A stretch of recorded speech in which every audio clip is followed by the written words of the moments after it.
Hi, my name is Anuj, and the presentation today I will be giving on is enhancing the competitive advantage of Pendleton Olive Estate. The main business problem is that 80% of the market is dominated by international olive oil producers, and the market is flooded with these products. They are creating a very strong price pressure for the local premium producers like Pendleton. The main pressure, there are certain three main problems which they are facing is the cheap imports, the large domestic brands which are available, and they have a very limited distribution channel available. So the Pendleton provides a premium product oils, but the quality is not enough if the market cannot match the competitors in logistics, bargaining power, and market reach. Talking about the present strengths of Pendleton, the first is the premium quality. It's works on very higher quality standards. The products are really good in quantity. The second is the regional story. The products are established in limestone area and it has a very brand authenticity and value. The last but not the least is the brand trust. The customers values the freshness, traceability, and estate identity.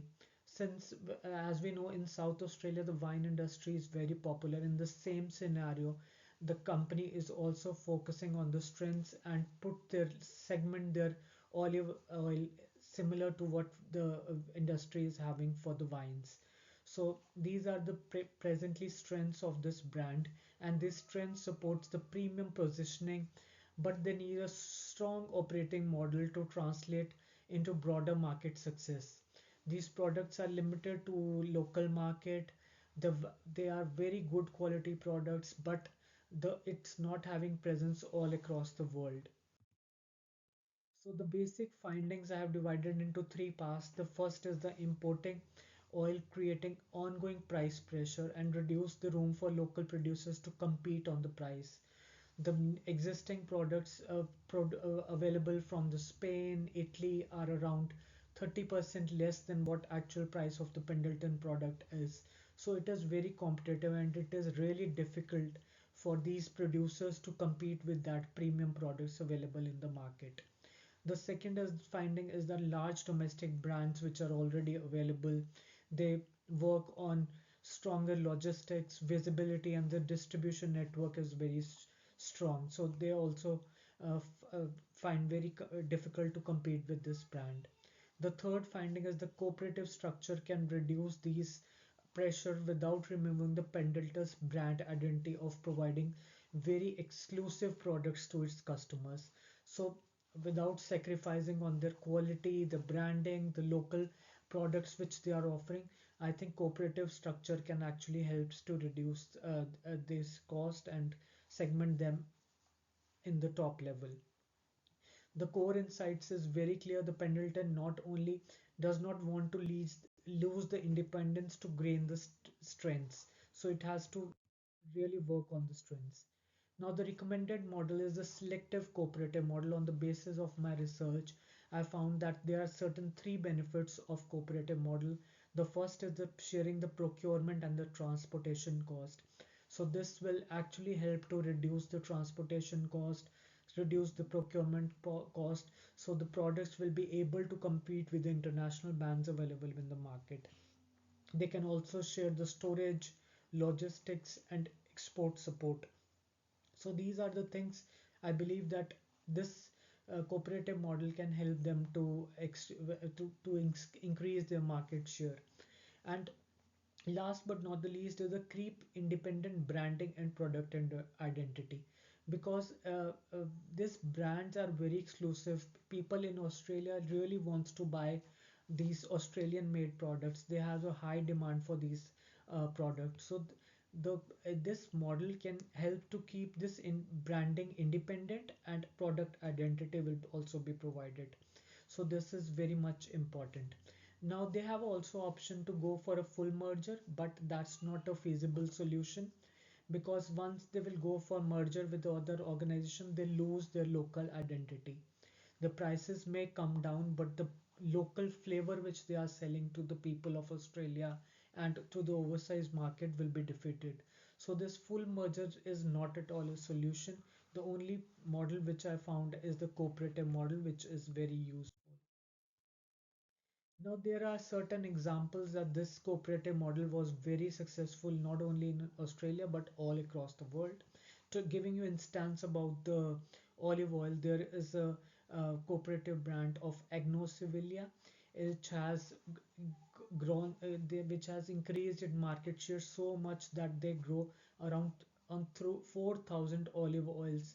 People have come together, these organizations in Andalusia, which is south of Spain, and 4,000 plus growers comes together to uh, exclusively sell their products, and on the basis of which they are able to export this product to across 70 countries now. So we can imagine how big these companies become. Another example is Frantio di Spello, in which 24 olive oil producers, they started with just 24, but over a period of time it increased to 500 members. So we can understand how this cooperative model can actually increase the market share, and it is cultivating on 130,000 olive oil trees across 400 hectares. So we can understand that what premium benefit it offers to the olive oil producer. So in the same way, what happened overseas, the same thing can be replicated in Australia as well. We understand that Australia, especially South Australia, produce exclusive red wines, which is popular all across the world. In the same way, if they segment their olive oils with the help of cooperative model, I think this that product will be also available, will be very popular all across the world. Now, why this fit into with Pendleton exclusively?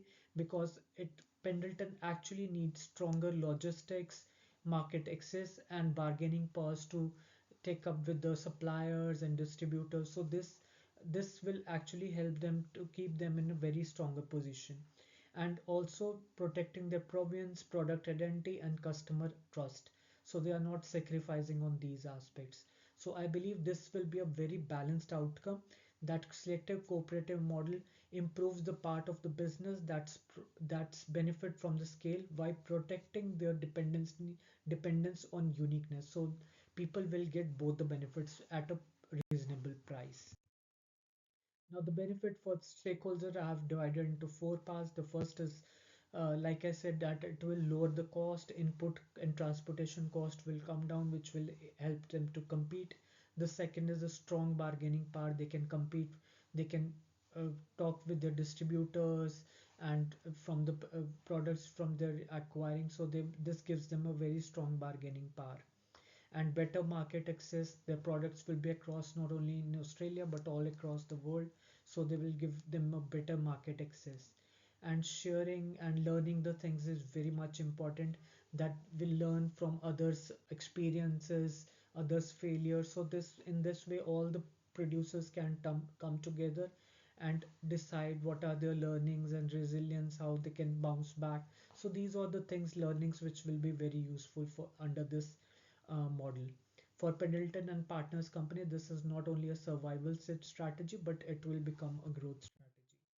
Now, the recommended action plan, the first is that to start with, they can, or at least three, four producers can come together and form this association, start with procurement and logistics, and third step is shared with restaurants and export support. Fourth is keep the independent packaging and branding so that they can keep their exclusiveness with them, and run a pilot project and review performance after a set time, so that they can always see, and if there is any changes required they can always do. So the final recommendation given by me is that Pendleton should actually adopt this cooperative model with other premium olive oil producers, basically based in South Australia, and sharing the cost, improving the sharing the resources, reducing the cost, increasing their market share, and protecting their product identity, which will help them to expand not only in Australia but all across the world. So here are my references from which I gathered all this information, and I interpreted that this will be the best model. And thank you so much for attending. So thank you so much for listening. Thank you so much. Bye.